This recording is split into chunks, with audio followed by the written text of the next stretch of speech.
মামলা না হলে হস্তক্ষেপ করা যায় না। মঙ্গলবার সংশোধিত ওয়াকফ আইন নিয়ে চলা শুনানিতে এমনই পর্যবেক্ষণ শীর্ষ আদালতের।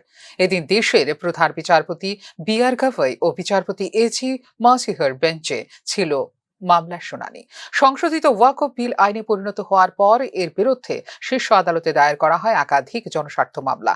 তবে সেই শতাধিক জনস্বার্থ মামলার মধ্যে মোট 3টি ইস্যুকে শুনানির জন্য বেছে নেয় শীর্ষ আদালত। প্রথমত, যেসব সম্পত্তি আদালত ওয়াকফ সম্পত্তি বলে ঘোষণা করেছে সেগুলি আর ওয়াকফ সম্পত্তির তালিকা থেকে বাদ দেওয়া যাবে না। দ্বিতীয়ত, যে সকল ওয়াকফ সম্পত্তি নিয়ে বিবাদ রয়েছে সেখানে জেলা শাসক নিজের কার্য প্রক্রিয়া চালাতে পারলেও তার সিদ্ধান্ত গ্রহণযোগ্যতা পাবে না। তৃতীয়ত, ওয়াকফ বোর্ডে অমুসলিম বা কোনো হিন্দু সদস্য থাকবে। এটা একটা সাংবিধানিক বিষয়।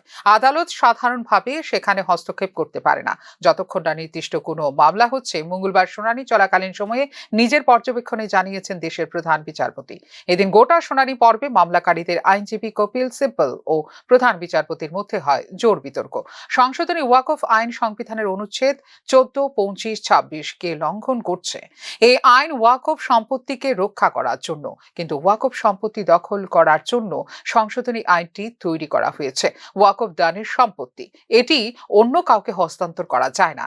একবার যেটি ওয়াকফ সম্পত্তি আওতাভুক্ত হয় তা চিরকাল ওয়াকফই থাকে বলে দাবি করে মামলাকারীদের আইনজীবী। প্রেক্ষিতে যতক্ষণ না কোনো নির্দিষ্ট ও জোরদার মামলা হচ্ছে ততক্ষণ আদালত এতে ঢুকতে পারবে না বলে পর্যবেক্ষণে জানায় শীর্ষ আদালত।